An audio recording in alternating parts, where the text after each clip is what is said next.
for social media, video production, and more. Find out more at sidekickmediaservices.com.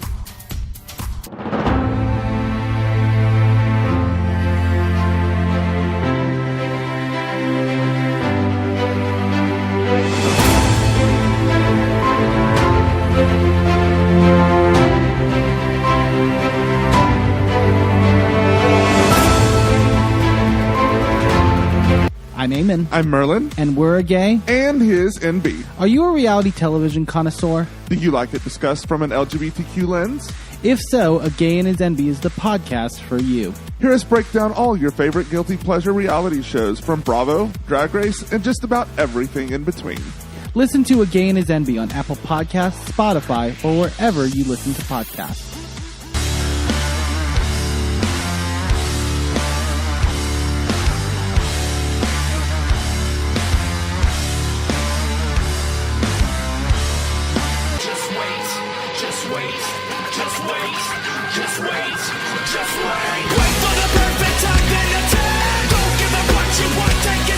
The people want to know, when is Sword stock returning?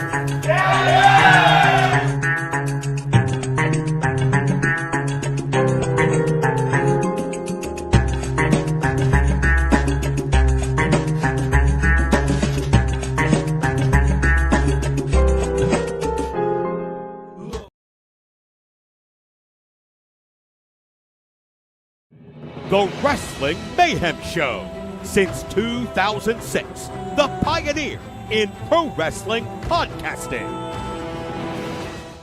This show is brought to you by IndyWrestling.us and IndyWrestling.network for your independent wrestling entertainment. Slice on Broadway, supporting Pittsburgh podcasting with the perfect pepperoni pizza. Just wait, just wait, just wait, just wait, just wait. Wait for the perfect time, then attack. Don't give up what you want, take it back. Wait for the perfect time, then attack. Do what you have to do, make it last. Wait for the perfect time, then attack. Don't like what this. It is the Wrestling Mayhem Show, episode 1016. Tuesdays, we've been talking professionalized wrestling or Spider-Man. I'm Mike Sorg at Sorgatron here in the Sorgatron Media Studios in Pittsburgh, Pennsylvania, ready to chat with you guys tonight. And we got a crew with us. First of all, let me get my button straight over here. This is the Mad Mike button here. Hi, Mad Mike from Upper New York. Hi, Sorg. Thank you for not saying upstate, because I'm not in upstate New York. What do you mean you're not in upstate New York? I'm not in upstate New York, Sorg. Are you messing with me right now? No, I'm not in upstate New York. If you insist on pronouncing Carnegie, I'm going to correct you that I'm not in upstate New York. I'm not even north of Albany. I need a map. Okay, I thought upstate was just everything above the city. No. That's what people who don't know what New York is Oh, think okay. is upstate. Yeah. Okay. I have never been Upstate corrected. New York is anything north of Albany. Okay. At the very, very least. So the stuff is like basically Some people would even quibble with that. So basically the stuff that's practically Canada. No. Hmm. There's a long time between Albany and Canada. All right, I need a map. Tina was just sharing a map that both you and I were looking at. That Oh says, yeah, I know. And then you said, "What is upstate?" And I'm like, he's gonna hear about it. It's a map He's of just gonna hear Seattle. about it. It's a map of Seattle, but understanding what like areas are like the boroughs in New York City, like Yeah, what the which Manhattan is and fine. Bronx But equivalents are and upstate everything. in that map is probably in Oregon. Yeah, I guess so. So, anyways, also with us, actually, that kind of tracks, is T-Pop is with us. Hello. Welcome back, sir. Yeah, stuff going on in the world of lucha, and I'm back on the show. Oh my God, there's so Excited much to talk about it. so much Mexico this week that it kind of had to happen. So Riz is off on assignment this week. He should be back next. But in the meantime, man, let's talk AAA, man, because AAA is all over Monday Night Raw. They're doing this tournament. Roman Reigns found out that AAA exists from Rey Mysterio last week. Oh, it was so funny. Just be like, oh, I'm the general manager on there. I do now. Well, it's like, thanks, Roman. You couldn't just put him over for 2 That is seconds. such a. I feel like I've had that conversation with people in wrestling, though. Like it's like, And yet people still insist Roman's a face. you know what? The Rock was a face, and he was kind of an asshole. You know what I mean? So I don't think being a face and being a good guy are not the same thing anymore. Let's put it that way. Hulk Hogan proved this, right? So, anyways, what is WWE doing for those that aren't following T-Pop? Okay. So we have a number 1 contenders tournament of the best luchadors from Raw, SmackDown, and AAA, all coming together to compete for a match against Roman Reigns the night after Triple Mania on Monday Night Raw in Mexico City, the same venue that's holding Triple Mania Night 2.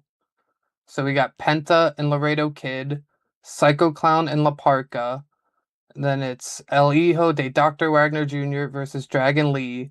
And we got Rey Fenix versus El Fiscal. Jeez. So it's a really good lineup we got for this tournament. Jeez. I mean, I can't imagine him not coming out with the belt. I also can't imagine them having him drop it to anybody but Penta if there was even a chance at this point. Like Penta's the dream match out of this, right? Yeah, absolutely. But see, it really doesn't matter who it is technically, because it's like you're in Mexico City. That crowd is going to be fully behind whoever comes out of this tournament. And just imagining how good those false finishes are going to be when Roman just barely gets his shoulder up after something, it's going to be amazing. You see Roman taking a Mexican destroyer all the time. Oh, like it's gonna absolutely. be so good. I've wanted that since the Rumble, when Roman and Penta, like 2 years ago, when the first Rumble Penta was in, they were the team together for like 2 minutes in that Rumble. I'm like, I want this. It kind of makes me want to rewatch like Penta versus Matanza or Penta versus Cage or something like that. Oh yes, those were the days. Those were the days. I mean, I'd love to think that Penta's gonna beat Roman or Phoenix will beat Roman. It's not gonna happen. I'd love to see it. But man, you got to be down for the ride for this one. Like let's go for it. So yeah, I mean, it is a little, it was a little shitty that Dom's not in the tournament, but exactly, dude. Why is Dom getting? Dom is the mega champion. He's the main champion of an entire country. I have so many issues with how they're treating him. Yeah, it's like Danhausen one thing, but now he's just getting like so Dragon Lee's getting a title shot at some point, right? Yeah. Like see, this is my problem. Like, I understand that Dragon Lee had to beat Dominic because Dragon Lee's in the tournament. His match is next week. But you can't also have Dragon Lee then get beat the crap out of by Big Cass right after it. Because if that was the case, Dominic could have just beat Dragon Lee. Like, there was no point in having Dragon Lee win if he's just going to get destroyed. I'm getting tired of AAA being treated as NXT El Español when it comes to the main roster. Because it's like, oh, hey, look at this guy. Hey, look at this guy. But it's like, well, we can't let him win here. And I do want to say, I want to give him credit. Corey Graves tries his damnedest on commentary on Raw to put over every AAA guy, every AAA storyline. Like, he was going out of his way to build up like the history of Laredo Kid and Penta during their match. Yes, again, that's a guy that's done this before. He's got a giant lucha tattoo he's had for at least 20 years, right? A lot of that I don't think he had to study up for, to be quite honest, because I feel like he knows the deal. Especially some of those long histories and everything from back in the day.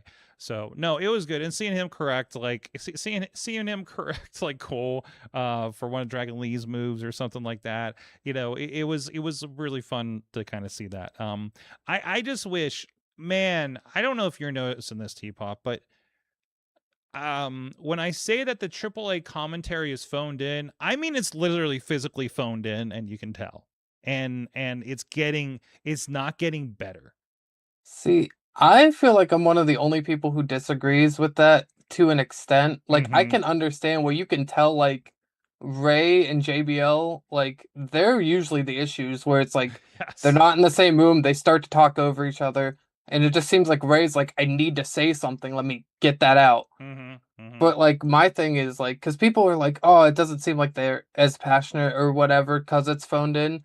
Like you can tell Corey Graves is having so much fun calling the matches when like someone does something crazy and he just like starts losing it on commentary, like getting giddy about it. Can I point out a something I've noticed about Corey Graves? Yes. And this is not a slight, this is not a critique or something, but having watched like mostly because I was watching some Dark Side, so I was kind of throwing back to some old stuff. And Corey has mastered the old Vince McMahon commentary laugh.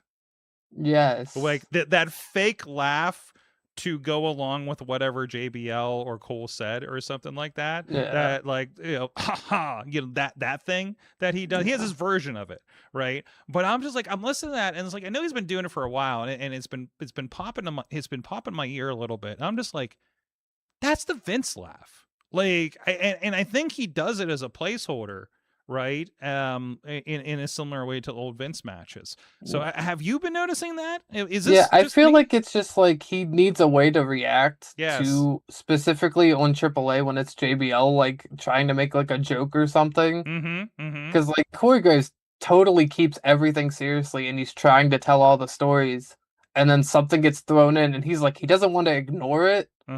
So he has to acknowledge it, but he doesn't want it to take away from it. It's like it doesn't happen as much with Cole because I feel like they have more of a playful banter. Yeah. Like Cole and Cole and Corey have that where JBL and Corey haven't gotten that. And that might be because it's being phoned in like that. Is that uncomfortableness with that? So, wait. I think we got somebody on the line to help us out with this Running. concept.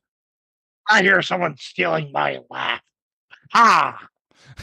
Thank you, Demon Boss. Yeah. But I think the difference between the Graveses on commentary is in AAA.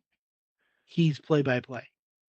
Yeah. Yeah. That's the main difference. And it's very hard to be a charismatic guy on play-by-play because you have to be the one guiding the action. He's steering the ship. He's doing it handicapped a little bit with the technology they appear to be using. First Conan, because Conan was he was putting in work to keep Conan on track and not overlapping where certain stories were happening, right? That he had to get in. And then like Ray's not as bad, but Ray is definitely not versed in this, I love Rey Mysterio has never been known. No, he's not. He's like, but it was like we need somebody on commentary. We can't put random luchador that you never heard of on this. We need like familiar voices so the American audience adopts this. Sure, Ray is wildly soft spoken. Like, yeah, I started like listening to him this week, and I'm just like, he reminds me of somebody else I know locally who's very soft spoken that I work with on a regular basis. And it was kind of freaking me out. But yeah, but he's got that celebrity bit, and he's got to duck out, and he's like, oh, I gotta go. He's had surgery 58 times on his left knee. Is that your Rey Mysterio impression? That is the Rey Mysterio impression. I don't know. Whenever they used to do the "Don't try this at home." Yeah. It was always Ray. It was like, I had surgery 10 times on my left knee. Or whatever it was, like. Okay. It sounded like he was having surgery while he was saying that. Like he might have been. He's had a lot of surgery. He's had a lot of time in the dungeon and surgeries and all that kind of stuff. So, either way, and also not really Rey Mysterio. That's right. Yes, he's. We need to always point that out. A pile of bones in a dungeon in Boyle Heights. Got it. It's Rey Mysterio, but it's spelled R-A-Y. So it's not the same guy. Ray. Ray. Anyways, guys, thank you so much for supporting this madness and terrible impressions at patreon.com/Wrestling Mayhem Show. So many of you do support the show. It takes a village, and you are the village, and we do appreciate you. But thank you to everybody who does participate on the Patreon and supports us, including our friends at the fan show level. Bo Diggity! Woo! As well as Team Hammer Fist, who's been doing a great job with the graphics. Here's one. We've already announced this, but hey, there's Sykes taking the stage, helping us with the wrestling DJ set for all your vibes at Sorkstock here in a couple of weeks. Great graphics he's putting together for that. Bubba Brewer of the Great Triple B podcast. I know he's been putting in a lot of work over there. Our friend Dave Prof Pod Podner, who once again would like to remind you can use code Dave26 at gcxc.com/eventspa for discounted registration at races, including the tutu race. I believe he has a teal tutu that he's matching with pink. He was telling us about on the Awesome Cast earlier, and that's tomorrow night. That's Wednesday night. If you want to be participating in that, go to gcxc.com/eventspa for more information. If you are interested in what goes into that, get your tutu picked. And also at the Poppy Club level, I mentioned that. Resident Trench Coat Tony Kincaid, who I know has some good news in his personal life coming up here. Congratulations. Wow, that sounds like he just had a kid. That's not it. And also, T-Pop is on the list as well. Yay. Yes! And also at the Pizza Club level, The Riz and Justin Cleaver. And at the manager level, Bradley and Tina Keys. Thank you, everybody, for supporting us over at patreon.com/Wrestling Mayhem Show. For real quick from the comments, Teal and Hot Pink 80s Riffic, says Podner, updating on that tutu ensemble. And also Prosper Gianni for not being anti-run last week. We were talking about that earlier on the other show. So one partner was saying we need a AAA person to win a title on Raw or SmackDown. Yes! We need a AAA person to win on Raw. Yeah, let's start with that, right? Let's start. Let's small. give the win to Laredo Kid. Let's Why start not? small. I think we'll get one next week. There's no way both of them are gonna lose on Raw. Yeah, like, it's possible. It can't. The Psycho Clown. No. Yeah, I don't know. When do they do? No, Psycho Clown is on Saturday. Psycho Clown and La Parka is on AAA TV. The other two matches are on Raw. The people has it already been recorded? No, they just finished up their taping. Yeah. Okay. So is this a live show? This is a live show this week then? Yes. Okay. And then the rest will be taped through. Okay. Yeah, because they just finished up Verano de Escándalo. Okay, which that was good. That ladies match was this is the only tournament match that's taking place on AAA. Yep. Well, it would have to be, right? I mean, we don't know where the final otherwise the spoilers would just spoil the rest of the cannot wait for I'm hoping it's La Parka that comes up on Raw, so everybody just randomly tunes in the Raw, just like, oh my god, is that the same one I saw on WCW? Oh, it's gonna be La Parka. And then they'll see him work, and they'll be like, oh, very much not. Very much not the same guy. He's a lot taller and a lot not as thick. And he doesn't have a chair with him. No, the chairman, if you are Skeletor, Chair Skeletor is what my dad and I used to call him back in the day. So, anyways, there was another Mexico show in the other company, AEW Grand Slam Mexico. Oh my God, that was about it. It was about a 3-hour show, and it needed to be, honestly. And again, a venue that. Again, reading back up on CMLL and being reminded like that CMLL owns their venues. They're not sharing it with others, kind of thing. By the way, that venue that AAA ran from the last big event was really cool.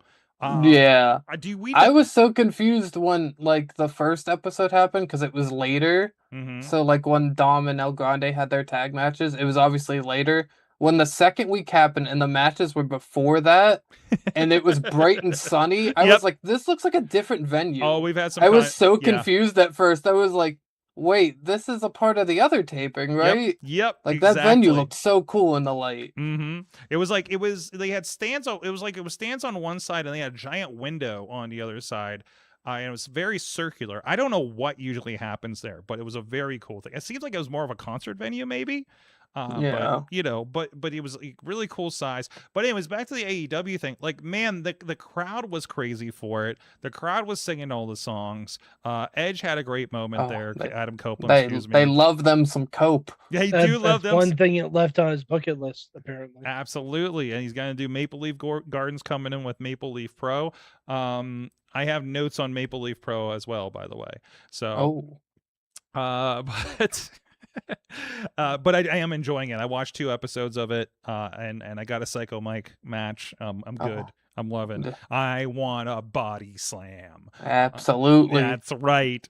But it was, again, it felt like a huge show. There was a lot of really interesting trios matches on there, which feels very CMLL AAA to me, right? With that street fight was tremendous, and that crowd was on top of everything. They made sure everybody went out that they could sing to.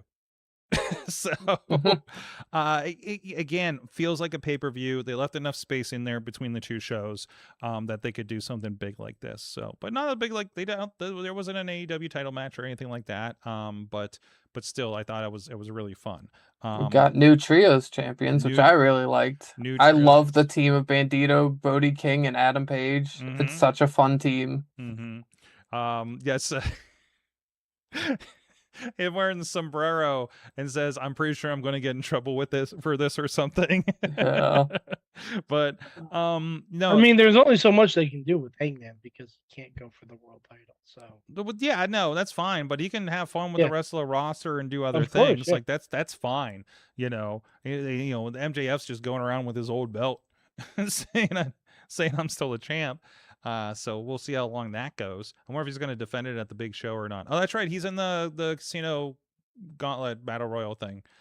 So fun fact, Christian had completed the 4.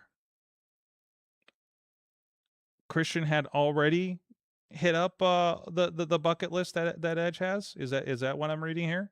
I wouldn't be surprised. Yeah, because he's been more consistent. So yeah, but that's not that surprising. I mean, the guy did lose like 11 years of his career, though, so he's playing catch up here.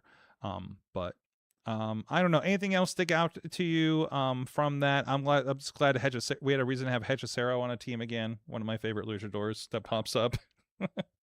Love some Hechicero. He needs to be all over AEW TV, please.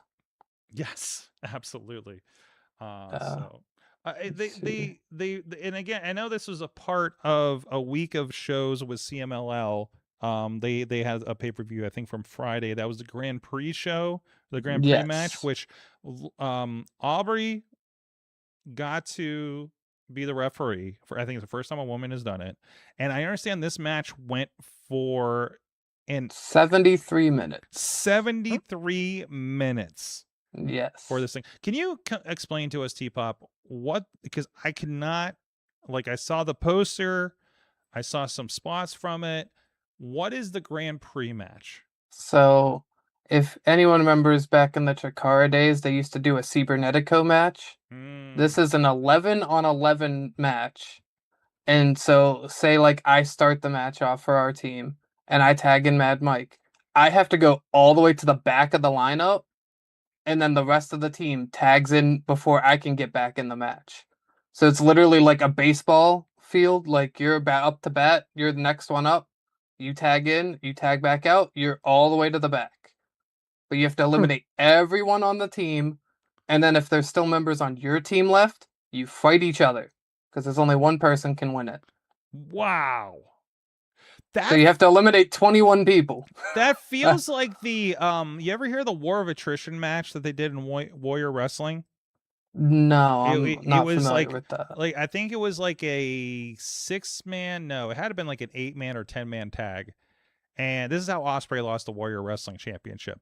And then it got down to then the winning team splits into 2 teams, and then that splits again if that works out, and getting down to a 1-on-1 match, right? So you could be they probably did something where he got eliminated without being pinned because his team was eliminated, right? Kind of thing. More complex, but still, I think it's in the same similar vein. I've seen one of these matches. Yeah. Like in Mexico? I'm looking up the Cibernetico matches because when you said that, it sounded familiar to me. And then I'm looking up. There was one in Manhattan in 2012 that I'm pretty sure I was front row for. For a Chikara show? Yeah, for a Chikara show. That's awesome. Yeah, I got to. They were having it at a ballroom. I need to double check, but it was Team Eddie Kingston. It was Eddie Kingston 3.0, Tim Donst, Grant Akuma, and the Spectral Envoy against Kevin Steen, Harlem Bravado, Lance Bravado, Jay Briscoe, Mark Briscoe, the Young Bucks, and Jimmy Jacobs. It is so Jeez, wild. what a lineup. It's so wild looking at old Chikara and seeing the names that are like, all over. And Eddie Kingston almost massacred my legs because I was sitting front row. Yeah. And he cannonballed right into the guardrail where I was. And I'm like, I'm never gonna forget the name Eddie Kingston. Because like the guardrail went right up against my knees. And it hurt a lot. Tina's pointing out the Kyle Fletcher Masca Dorado match. Yes, that was on the Tuesday's show. So there was 2 shows that were on my AEW that had English commentary. That was the main event of the first show. That was a really fucking good match. Is Veda on those? I thought I saw she was going down. She's That's one awesome. of the commentators on that. That's awesome. And again, like that, my AEW is like getting my eyes more and more these days. So you see the Brawl in the Ballpark's coming up on the 23rd for them. They have a lot of Ring of Honor wrestling. They have at least the specials are on there at least for that. I've actually been watching them on here instead of going to YouTube. For no real reason, but if you don't have like YouTube Premium, like this is a way you can kind of go in here without all the commercials popping up too. So yeah, they're getting so much more going on there. So it is interesting to see. Obviously there is a bit of the companies kind of both kind of making their waves in Mexico, obviously with partnerships and purchasing, honestly.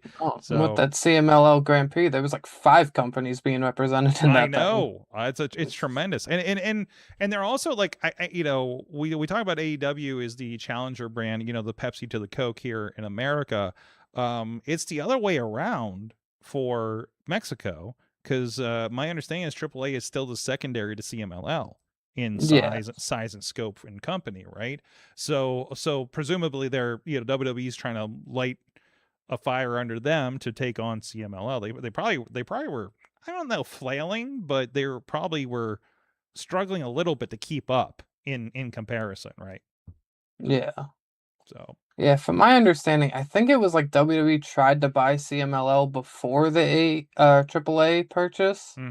And it was like they didn't want to buy the venues because like how CMLL owns Arena Mexico. They just didn't want anything to do with that. They're not interested in real estate. They're just like, no, we'll go get AAA. Yeah, did you know McDonald's is more a real estate company than a fast food company, for instance? So, it's that's definitely something. And they would have had the number 1, but of course, like AAA, I feel like is getting more TV. They're getting international exposure, obviously. They're really kind of incorporating them. I feel like we're getting the promise of what we were supposed to get around the NXT UK and further expansion into other countries with this. It's easier because we're at least on the same continent, of course, but and we don't have a dedicated Mexican thing. There is now, but there hadn't been. Anything other than like really strong indies, and we'll talk about one of those in a moment here. And the best thing is like they haven't really strayed away from what AAA is. No. Like they just kept it what it is. Like sure, there's some people coming in where you're looking at it, it's like, okay, what are they gonna do? And then they come in and they fit right in. So it's really interesting what they're doing there. I hope they I feel like they're not doing a lot of shows the way they're doing the TV. Maybe that'll change as things kind of develop. It's just like it's not the people you see on TV. That's right. They have their live events and stuff. Right. They do. I think we talked about this. You said they do a lot of live events like all over the place. So like it's just like it is funny though because then you watch I've watched some of the clips and like Daga comes out to the actual Perros Del Mal theme song, but they don't have the rights to that for the WWE shows, but he was using it on the house shows. They're just like, well, you're not taping it, so I'm gonna use the theme song I want to use. That's great.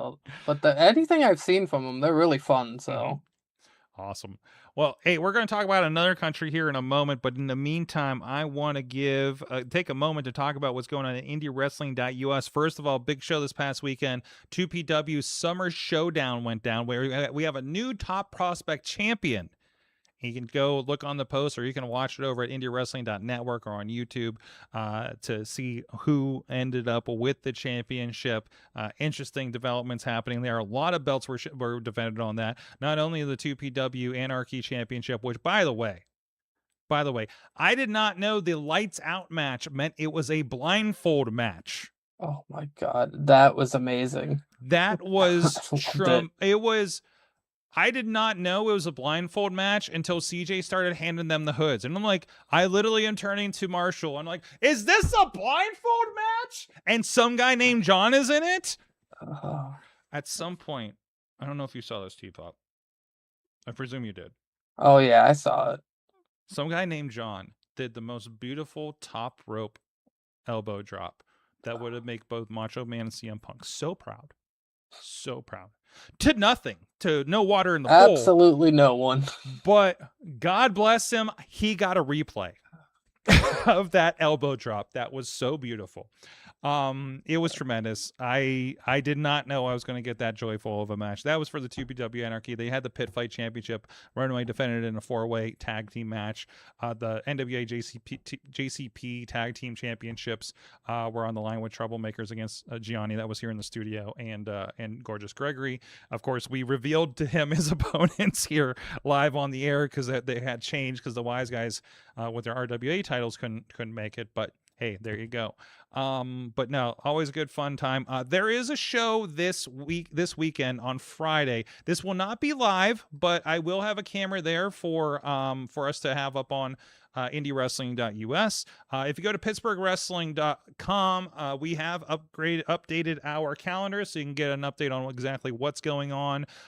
So if you are in the Pittsburgh area, I encourage you to come out. There's no poster on this. I'll go get that in a moment. But it's nope, that's labeled wrong as well. Maybe I clicked on the wrong thing. Nope. I need to update this apparently. Either way, Battle of the Barrel is what's going down, and not only are there 4 wrestling matches put on by Prospect Pro Wrestling, but apparently it's a one-on-one of sorts. Hold on, let me get this description. Apparently the firefighters are having a hose battle. and I presume, according to the poster, there's a barrel involved, and it's like a tug of war kind of situation. So there's some competitive endeavors outside of the wrestling matches. So looking forward to see what that's going to be about. I'm always up for interesting wrestling venues and trying out some new stuff there. So but yeah, I remember Tina says, I remember the champ when he was a photographer back in the day. Yes, I do. I was right beside him when he ran in the first time and got harassed. So but yeah, some really cool stuff there. You can check out Summer Showdown on the network. And last week we had the first episode of the Lethal Lockdown tournament and some interesting teams pairing up there. T-Pop, I don't know if you have a favorite out of the first week of pairings that we had going on. Oh, I really like the team of Dev Swayze and Tatiana. That's a good one. They're a fun pair. Listen, there's some I've been getting the notifications because we posted some of the matches from last week, and Sammy Suntimer really wants to get along with Marco Narciso. There was a point where he says, I don't even know your birthday, and Sammy says, this is my birthday, let's go. So there's a lot of work being put into that relationship, at least by one side. Sammy's a sweet little guy sometimes, you know. Just like the other week when the Department of Jobs won their match and Sammy just got in the ring and was celebrating with them, and Alea was like, what are you doing? We're not even a part of this. Yes, absolutely. So a lot of good stuff going on there. Hey, one announcement that happened that I do want to bring up and make sure everybody's aware of it so they can mark the date on this in October. So you got time. But they had the date. I already had the date. We knew it was going to be a Halloween show on October 23rd. Again, coming out from the gory Andrew Palace match, a culmination got involved. They were going to have a casket match as far as part of the Friday Night Frights show that they're going to be happening here. Of course, our new champion, Dan Hooven, will be a part of that, and so much more. And considering what happened during COVID when we did a Halloween show, and that ended up with a little car wreck happening, we'll see what happens. There are fans there, so hopefully no car drama or anything like that. Nobody drive the casket away in the vehicle. No, okay? no. We're not gonna big boss man this. They're gonna big boss man this. Yes, exactly. Getting some stunts in. So, but yeah, looking forward to that. And this is probably the most I've been looking forward to a 2PW show since their comeback. So that's another one. So PittsburghWrestling.com. We're gonna keep that guy updated. The Enjoy Wrestling 5th anniversary. Lee Moriarty is going to be a part of that. Is already having matches announced. Lee Moriarty versus Amazing Red. That's hell gonna be good. Yeah, I love me some Amazing Red. Had a great series of him and Sanjay Dutt back in the middle teens, I guess it was, middle to late teens, and all of that. I believe all of that is free over on our YouTube page for IndyWrestling.us too. So some good stuff going on there. Let's see, where are we at? Can we talk Canadians? Yes. Listen, I love Maple Leaf Wrestling. I'm here for it. I'm pretty sure they post-edit their commentary. And I love Morrow, but there's like a vibe missing from Morrow, man. I don't know. It feels forced. I feel like it's and again, I think it's the way they're recording. They're batching these things. They may not be doing live recordings. Something's I've watched the Global Wars that they've done, and it did not have this vibe. I think it's something they're doing for the live TV, because they're doing a weekly program.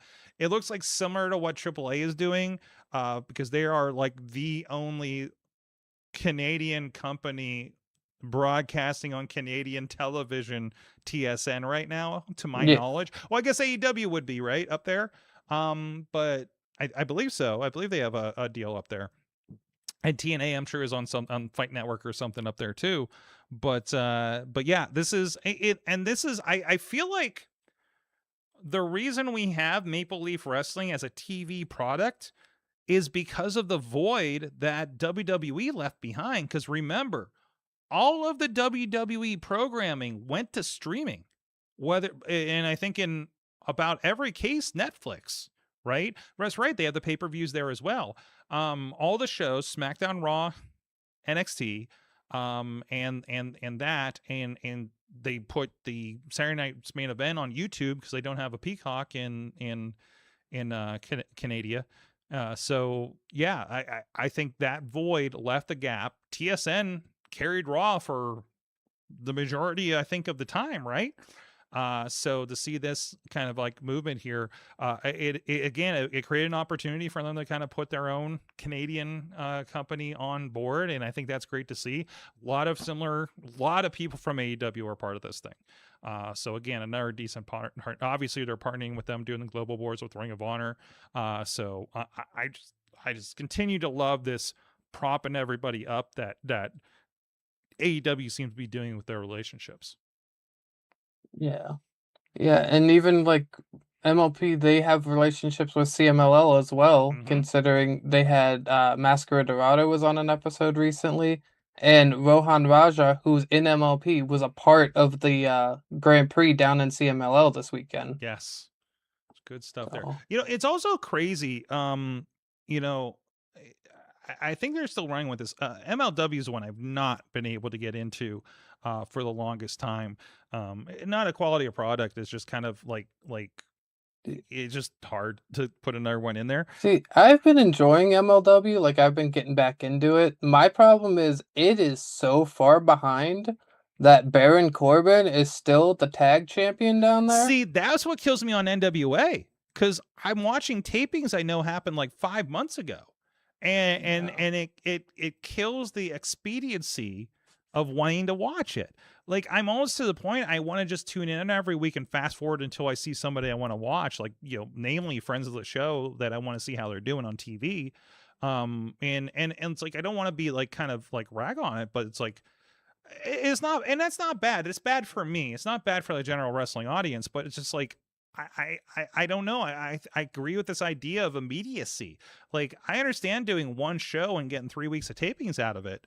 TNA does this. AAA obviously does this, but to do they haven't had like a pay-per-view when they advertise something. All their pay-per-views have turned into tapings, which I feel just it does something weird to the vibe of the product. Yeah, I don't mind if a show is taped. I do not care if it's live. Like, if you want to tape your show, fine. It's not like I'm watching live half the time anyways. Yeah. It's like when I look, because I don't know if you've done this with stuff that's taped, where it's just like, because I'm watching MLW, I'm like, how many shows they have? So I go up on Cage Match, and there's like 4 different tapings that haven't aired yet. You start counting the matches because it shows it all on there. There's like 50 matches that hasn't aired yet before you can get to what like their next taping thing is. And it's like, that's what bothers me sometimes, where it's just like, you have so much stuff. How are you this far behind? But again, they've been given an hour slot. You know what I mean? For television in Mexico. They don't have a distributor here. That's why we're blessed to have it on YouTube, right? To be able to enjoy it. Obviously, they're putting that over because obviously they want it to be picked up by somebody. I'm sure they wouldn't mind CW picking up another wrestling show or something, hypothetically. Or a streamer or something like that. But they're trying to show value. I mean, worked for NXT. They were doing their PLEs on YouTube, and now they got picked up as TV specials, basically, right? But NXT is a little bit of a different case, just because they have the machine behind them. Sure, absolutely, and so does AAA, right? So. But this is the machine behind it. Put it on YouTube, getting an audience, and then being able to sell it as an option to people that want more of this type of cheap programming. Because for everything that's been spent on WWE, it is still relatively cheap programming for the volume and interest that you get. Well, yeah, because they don't have to put up production costs. Yeah, the production, and even the production costs that are in there are much cheaper than scripted television for the most part, right? An episode of The Pit, it probably pales in comparison to something like that. So I'm actually curious, what is the cost? But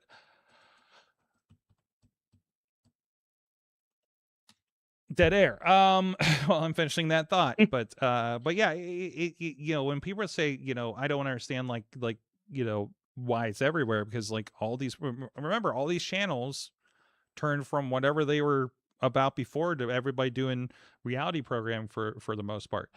Comparatively, when you look at the budget, The Pit is estimated budget of $4 million to $5 million per episode. WWE Raw is production cost is $2 to $4 million. So on average, probably half the cost for something like that, right? So and WWE is bringing in tickets to help pay for some of that day, whereas The Pit does not have a live studio audience. So there you go. 52 live episodes a year in different arenas. Yeah, high volume live production model. By the way, that is I have. It's been a while since I've done this. That is insane. To be able to put on 52 weeks of live production at the level they do. I know we get on their ass, and that's one show. That's one of how many shows they do, plus PLEs, right? Plus whatever other little things they're doing. And when plus occasional house shows too. Yeah, absolutely. I mean, that's at least gets the travel crew, out there too. So, it's insane. And when we see a flub that we see as few of them as we do, we all saw the commercial break typo during SummerSlam Night 1. Well, most of us probably did. That's still an incredible feat to pull off what they're pulling off. Absolutely, you have to give them credit for that. AEW too, right? Because AEW's been solid for the last several years, I feel. Tina's reminding us NXT is now also on ESPN Unlimited. Non-exclusive is my understanding. They're still on CW and everything. So, and I have not noticed them come off of the YouTube for CW Sports, which is the most important thing to me. But so very interesting to see how all this is shaken out. Is very, very hard to be a wrestling fan and try to catch everything. But hey, you know what? If you don't want to catch up with all that, there's plenty of stuff on YouTube. Not to mention what we do, JCW, MLW's on there. It's how many promotions and foreign promotions. I think you can watch a lot of CMLL on there. Weren't they the ones that just started an English channel on YouTube? Weren't we just talking about that a couple weeks ago? I'm not familiar with that, if that's Okay. the case. Maybe No, because their English stuff I know has just been coming to my AEW now, and then they do their stuff on their channels subscription based, like tiers to get different shows. Mm-hmm. Interesting. Anyways, on that note, hey, let's take a quick break. Oh, it's announcement time. T-Pop, are you ready for this? Are you ready for us to announce our next match for Sorgstock coming up here August 28th? Go to WrestlingMayhemShow.com for details and links to get your tickets now, so we know how many seats to put on. I hit the black button again. I should be hitting this button because our next match we're going to announce. You may be seeing the talent announcements, and this is what's going down. Yes, it is going to be a battle of two members of Top Rope Tabletop, but not in the way you imagined it. It is going to be Mikey Montgomery and Justin Idol. Is he retired Justin Idol in a video game match? Ooh. What is a video game match? You're going to have to find out when you come to Sorgstock on August 28th. T-Pop, what are your thoughts? I am very intrigued by that. I like both of those men, and I like video games. Yes, I mean, I wonder if their moves are going to be super effective. It's like it might be a Smash Brothers match. I don't know, man. We're gonna see how that shakes out. If it's a Smash Bros. Match, you're gonna have a lot of item boxes. I know. I said no cleanup, but here we are, aren't we? So, I mean, unless they go Final Destination no items, which I don't like doing, but a lot of what a setting! What a setting, though. So, Mikey Montgomery, the future of professional wrestling, Enjoy champion, former Enjoy champion, has been all over the place. And then Justin Idol, who was lighting Pittsburgh on fire back in definitely from the 2000s on, part of the hasn't aged well team of sexual harassment amongst other things. So, one cool cat will be part of it. Podner reminds us no one ever retires in wrestling. Yes, and we're proof of that. But this will be the first retiree we brought back. So, I'm considering. I hope he dresses as Terry Funk. As a what? As Terry Funk. As Terry Funk? He already kind of does dress as Terry Funk when I think about the singlet, if that's what he's wearing. So I don't know how he's gonna do. Okay. I don't know. He was in the Rumble. I think he was in the Renegade Rumble last year. So it's not like he hasn't been in a match, but it's a Rumble. That's a different kind of thing. I mean, this Rumble, by the way, RWA's Renegade Rumble, the number 1 and number 2 entrants are Tony Kincaid and Dr. Feelbad. That's gonna be fun. That's gonna be fun. Yes. So there we go. Either way, a lot of fun stuff coming up, and all of it's going to be on IndyWrestling.network and YouTube. Stay tuned over there. Get signed up for the newsletter so you get all the information on any announcements coming out as well. We're going to take a quick break, and we're going to come back here. Or if you're on Patreon, we're just going to be back in a second. It's like, why are we even talking to you about this, right? So we'll see you guys in a moment after this. Ow, the monkey thinks blue. What the fuck you gonna do? We are the Crack Crew.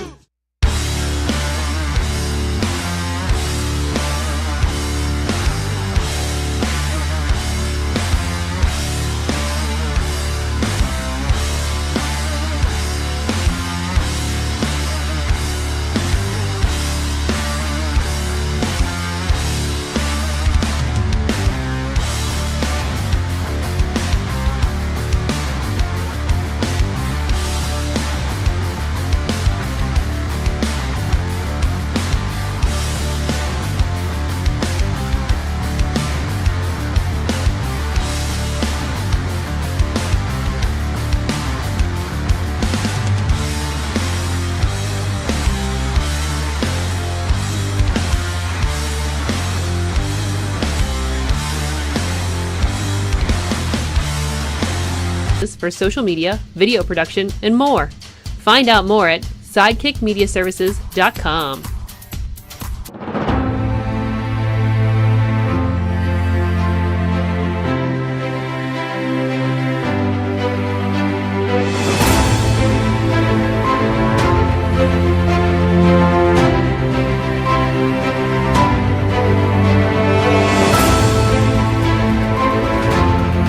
I'm Eamon. I'm Merlin. And we're a gay. And his NB. Are you a reality television connoisseur? Do you like it discussed from an LGBTQ lens? If so, A Gay and His Enby is the podcast for you. Hear us break down all your favorite guilty pleasure reality shows from Bravo, Drag Race, and just about everything in between. Listen to A Gay and His Enby on Apple Podcasts, Spotify, or wherever you listen to podcasts.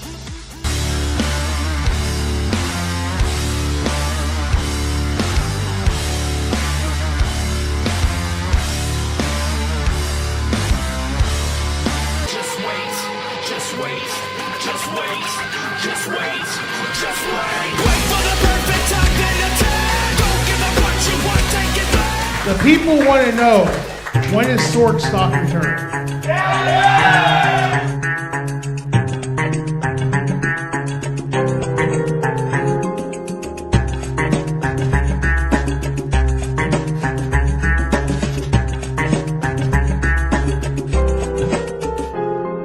Look out, the monkey face blue. What the fuck you gonna do? We are the crack crew. We are back. Wait, 3, 2.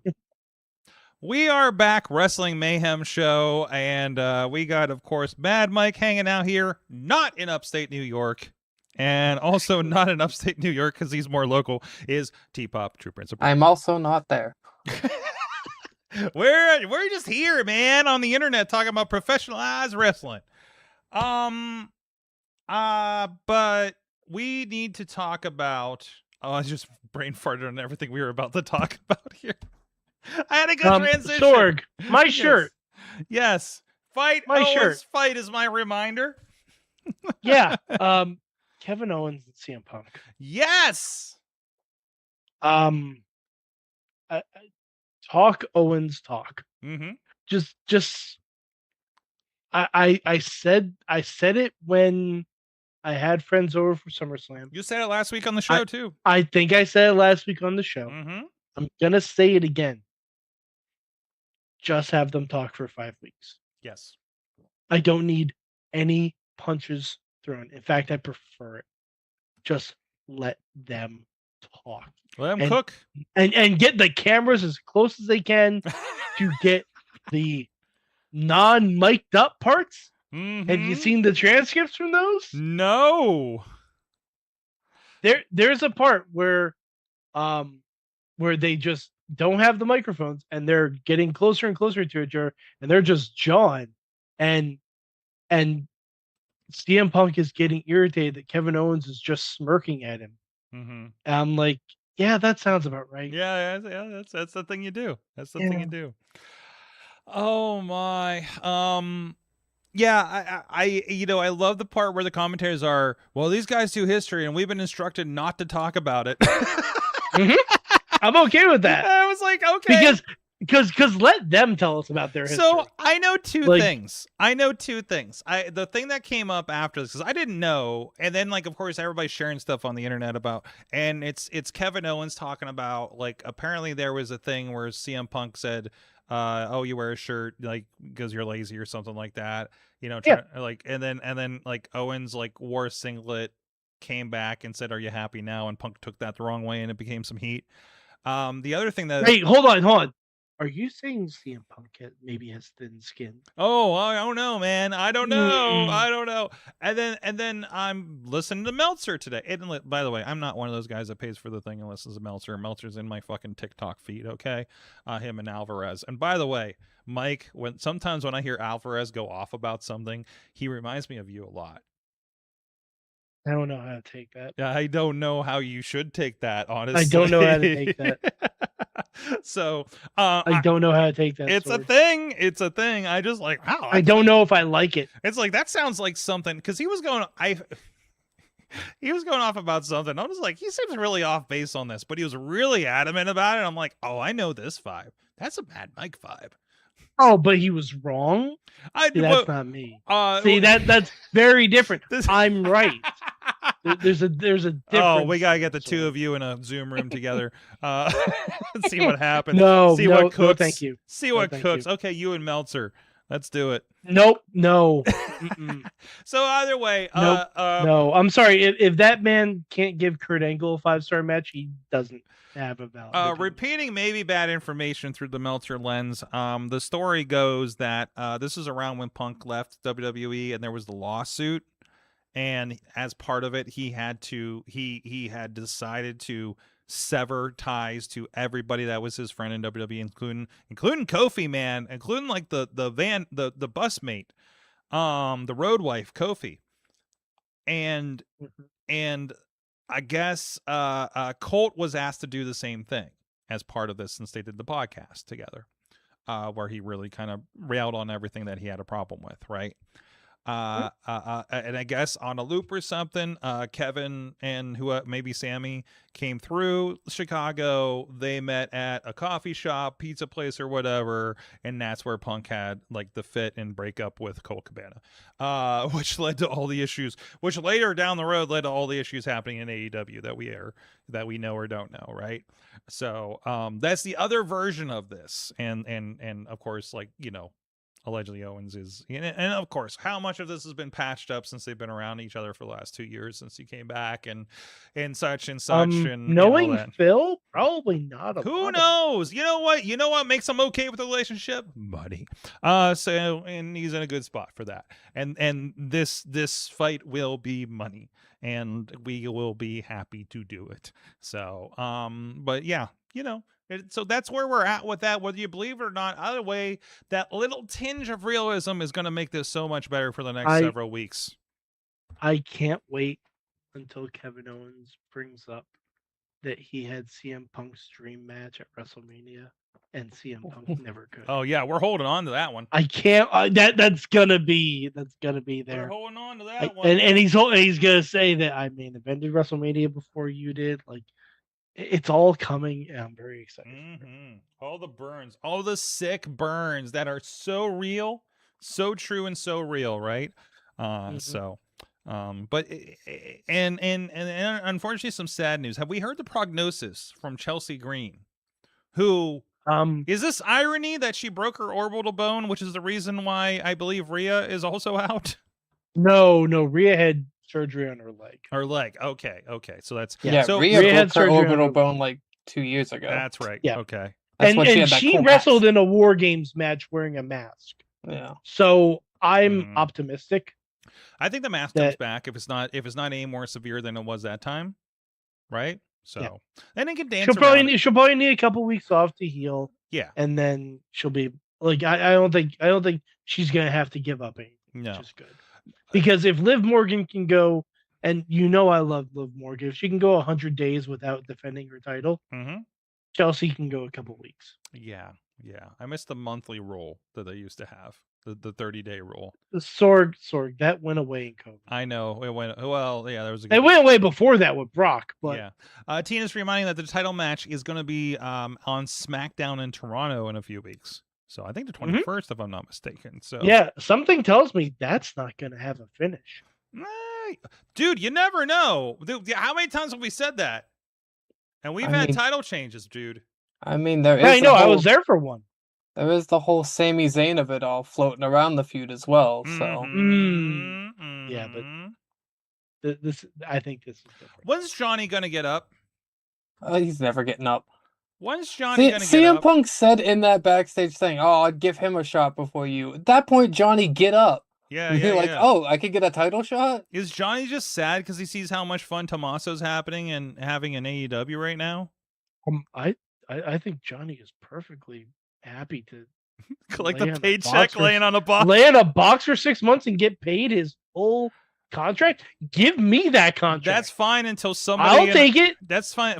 He does photo shoots, planking. Have you seen this? I think I've seen that. Yeah.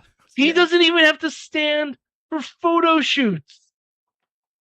That's wonderful. I think his new promo pic officially is him planking. Jeez. Johnny's going to be off TV for a bit. Oh, really? Has he been injured this whole time? Did he get injured planking? Fell off the box. Yo, planking is hard. That's why I have that board that Edge and Christian sold me. So which helps out so much, actually. Either way, check his IG. Oh no, Johnny Bananas, what happened? Breaking news for us. I'm gonna look up that real quick. Also, Tina's reminding us that Rhea wrestled with a broken orbital bone 2 War Games matches in a row, same night or 2 That's months. what I said. Yeah, 2 years, kind of thing. So, I am not clear on what I'm looking for here. Oh, Johnny Bananas dad. Oh, his That dad, sucks. Daddy Gargano. Oh no. Okay. Okay. No. Yeah, it looks like his father passed. Is that what I'm looking at here? Diagnosed lung cancer. I'm not sure if he passed or if he's just diagnosed with stage 4 lung and prostate cancer. Yes. Oh God, That sucks. That is terrible. Yep. And fortunately, does that really mean he's off TV though? Because yeah, that's well, he said he was taking a break from his TV character. Okay, that's good. That's good. Because he hasn't really been posting anything because he's been like planking. Yeah, he's been posting the planking. So, our hearts go out to Johnny Gargano. With that, that's really tough, and hope he does okay. But yeah, he'll bounce back. He's a good one. So, anyways, so with that, hey, before we get into, I want to give a shout out to our buddy over there. I want to make sure I get their website right here.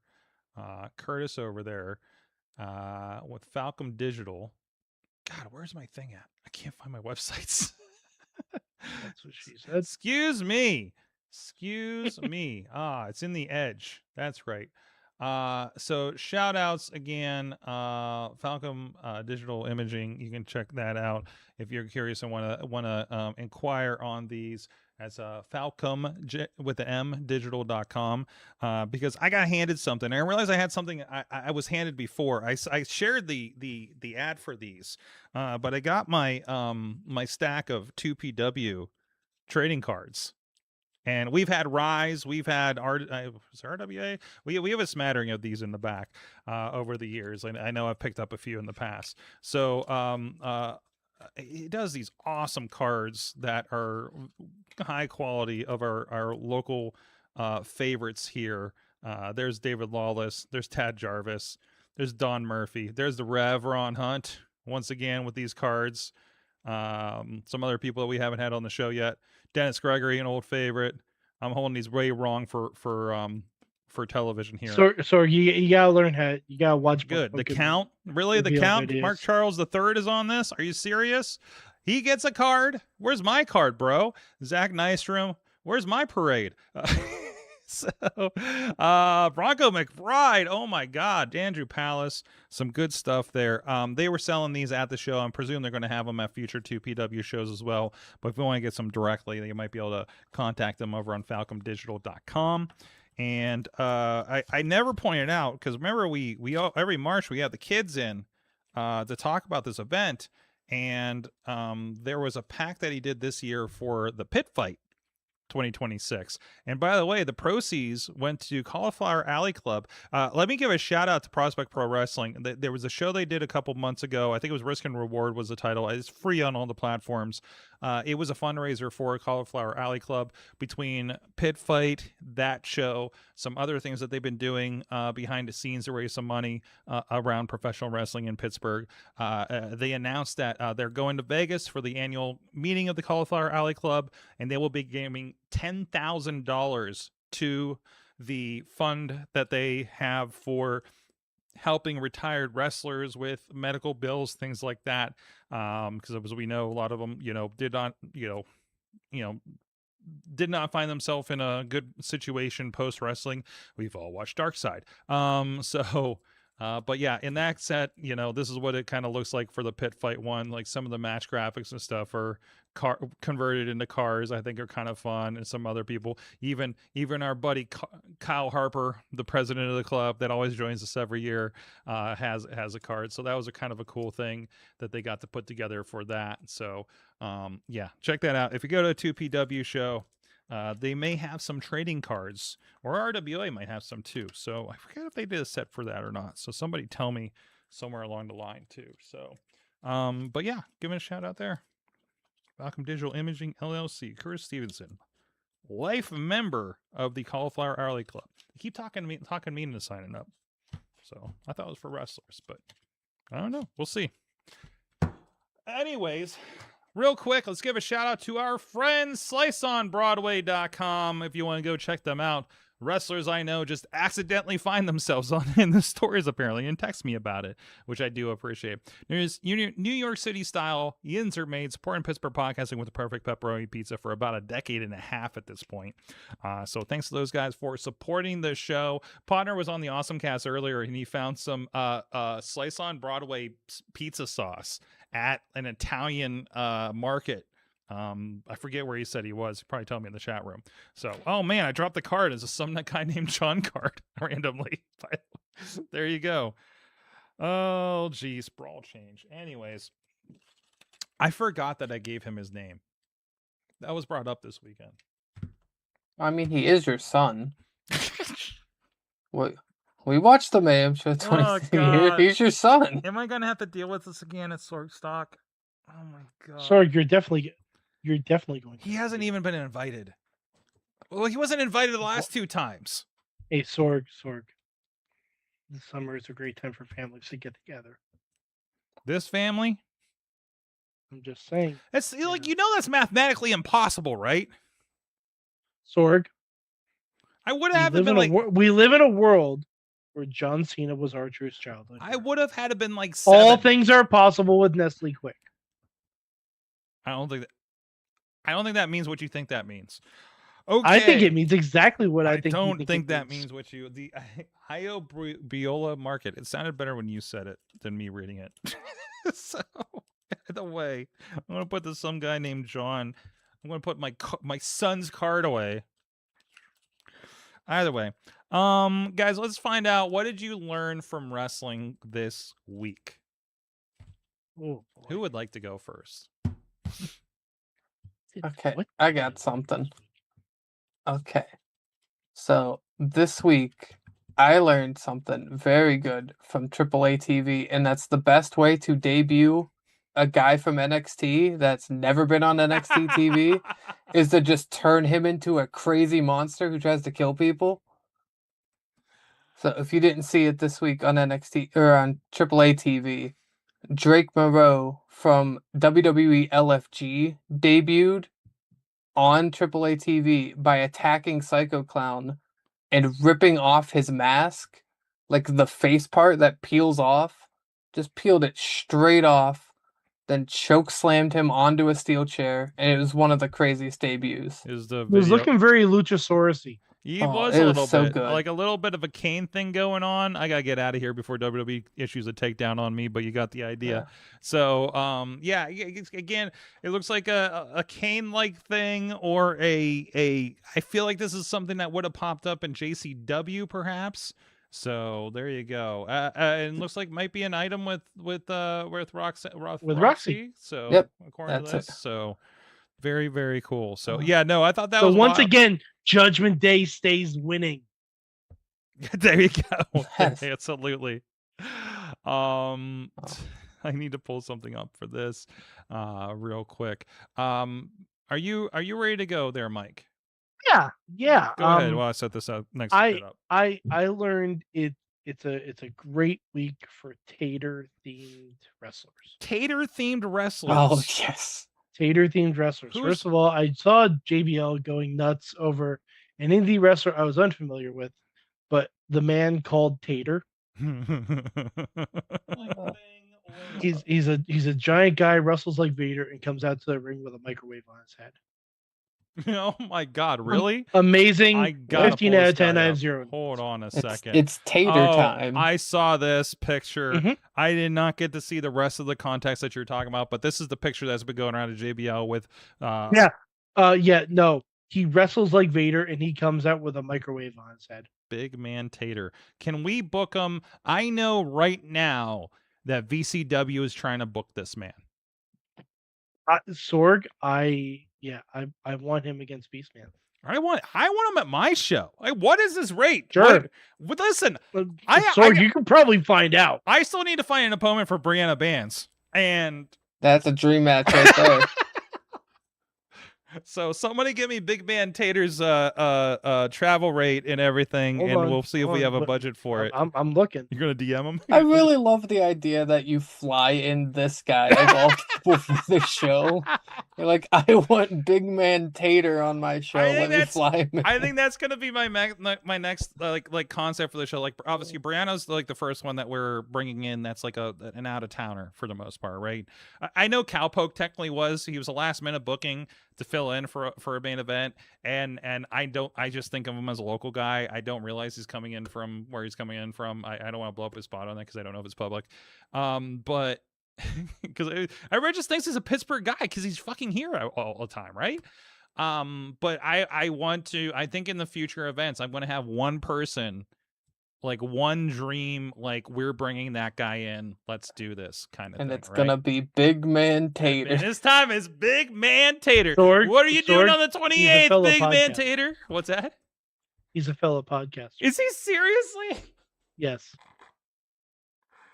Yes. Tina says, as a manager, I will sponsor this. What is the sponsor? Whatever the flight is. Whatever it is. Man, And he's also a stand-up comedian. He's also a stand-up comedian. Oh my god. Have you heard of Casio? No? Is he on the Iron City Comedy Fest this weekend? He might be. Shout out for Matt Light's doing a big Iron City Comedy Festival this weekend. It's going to be all day. They have some other activities going on there. It's going to be out where Enjoy Wrestling was for Taco Fest out in Iron City's Pittsburgh Brewing Company facility out there near Katanning. I don't know if it's officially Katanning where they're at. They're across the river, but basically it's Katanning. Basically across the river from where we did 880 Wrestling initially back in the day. So it's a really cool facility. They just released the schedule for the comedians. I'm going to try to get there this Saturday myself. If anybody wants to come with me. Because I need a tomato throwing buddy. There's a tomato throwing stage apparently at some point. So tomato throw show. Yeah. So shout out to our friend over there. If you go to, I think it's pittsburghbrewingcompany.com. But if you just search Iron City Comedy Festival, you're going to find ironcitycomedy.com is the site for it. So let's give that shout out to Matt Light. Let's support him, man. He's putting a lot into this stuff. There's going to be wrestling there from some company, and everything. So let's go support some local comedy from one of the friends of the show doing something really, really cool. As somebody who knows what it's like, he's been doing this a lot longer than me about putting on his own events, for comedy and everything. He does his Ugly Sweater Party, which I'm always doing some other show or I'd go to it. So let's support. And again, somebody who's been around the wrestling business as well.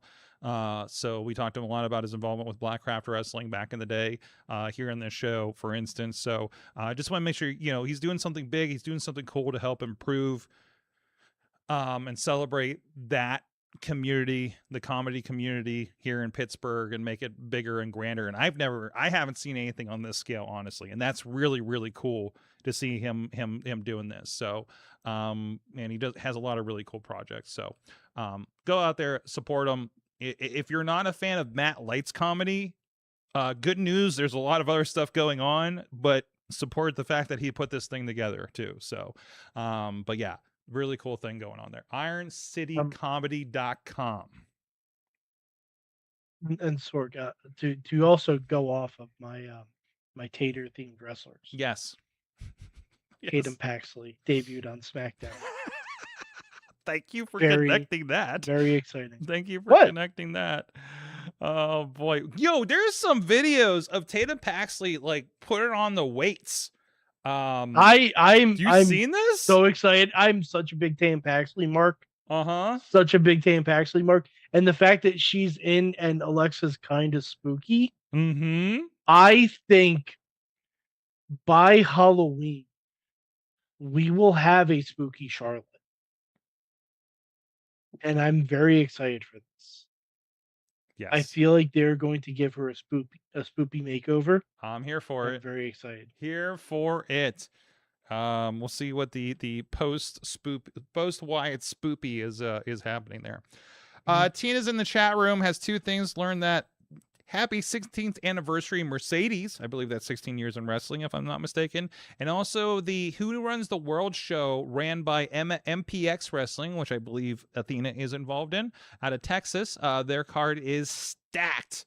By the way, one of the inspirations for the Thursday night fights is MPX. When I got to see their shows, pre-COVID, I guess, a while ago when I was down there for work. So this show, how stacked is this show? Let's give it some props here real quick. Maya World versus Zara Zakir, in a singles match. Of course, our TBS champion, mystery tag match, triple threat match of Kaylee Ray, Shotzi Blackheart, and Billy Starks. I'm here for it. Let's see, Charity King and Nyla Rose. Charity King, I think I've seen on an O'Shea show. In a cage match. Holy cow. It's coming up on September 18th, I guess. Bad Bitch Brawl. I mean, we've all been there. There you go. There's a lot of people in here. Abaddon's gonna bite Abaddon, Gabby Forza, Hollywood, Haley J, Mackenzie Morgan, and Amira. Verd Vixen, big fan of her, and Nikki Storm. I held her Defy belt before she had it. So somebody put it on my shoulder. I did not take that one. Okay, I did not missy that one and steal it. I think Rich or somebody threw it on my shoulder while I was setting up for the show. Belts feel good, dude. I get why everybody buys those replicas and stuff. Also, I just saw breaking news from VCW. Mickey Knuckles will be coming to town at a future show. I presume it's going to be that Where's Zoltan show. But can I say this? Zoltan was not involved in the naming of that show. I'm pretty sure. So, he found out about it when the rest of us did. Let's put it that way. So I don't know what VCW's legal department is. They are in West Virginia, so there may be there are no laws in West Virginia. That's what we've learned, even in your fucking show names, apparently. So, I just hope he will be. Yes. Yo, are you filming right now? Yes. So, anyways, what did I learn? Oh, hey, the T-Pop, did you go? You went, right? Yep, I went. Mike, you went. I think it's my turn. I just finished today the Rowdy Roddy Piper book. So when I started it was kind of funny because I was looking at it, and it was put together by Colt and Teal Piper. And Tombs, if you will. And is it a new one?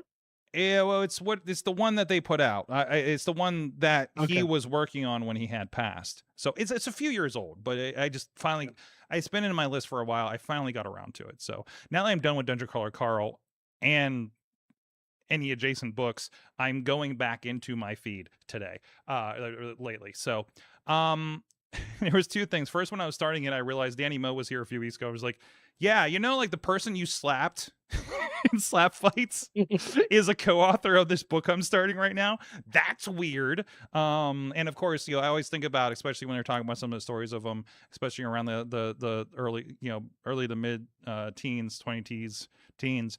He was here in Meadville for a benefit show, and my wife's favorite, one of my wife's favorite wrestlers, because Sting's the other one, and very glad that she got a chance through those shows to meet, or at least be in the same room as like her heroes growing up. You know what I mean? And she did have a very nice exchange with Roddy Piper, in passing, for a few moments there, which she always brings up. Not as much as the Brian Cage one, but that's for Patreon. Either way, so I don't know. I learned a lot of background about things, like it was really cool to see the connect the dots of things I've seen while I was growing up and maybe didn't understand at the time.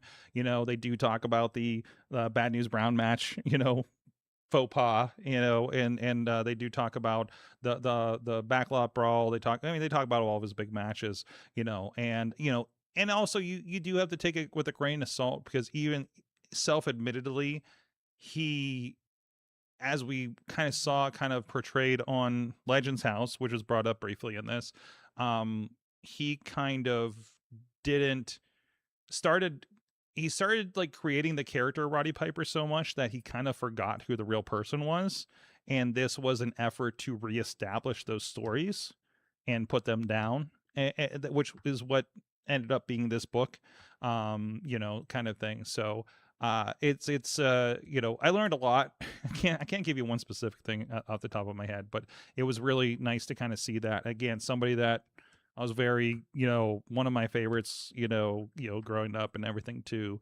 And, and it was really cool to see that. So go read a book, even an audio book. That's fine. Just like a podcast, slightly more boring. So the next one's The Bad Guys. It's somebody did a book about the NWO and the cultural impact of it. So, but yeah. Put that out. Let me put it this way. I put it on and my radio started playing and Missy's in the car. Something yells, something Republican. And I was like, what the hell? And I was like, it's a wrestling book. I don't know what's going on. And then it tells a story about the current vice president apparently dressed as Nikolai Volkov in a photo that people had a problem with. So interesting. However, see, everything is wrestling. So for better and sometimes worse. So T-Pop, thank you for filling in and being the Riz for tonight. Oh, I'm happy to be the Riz, I guess.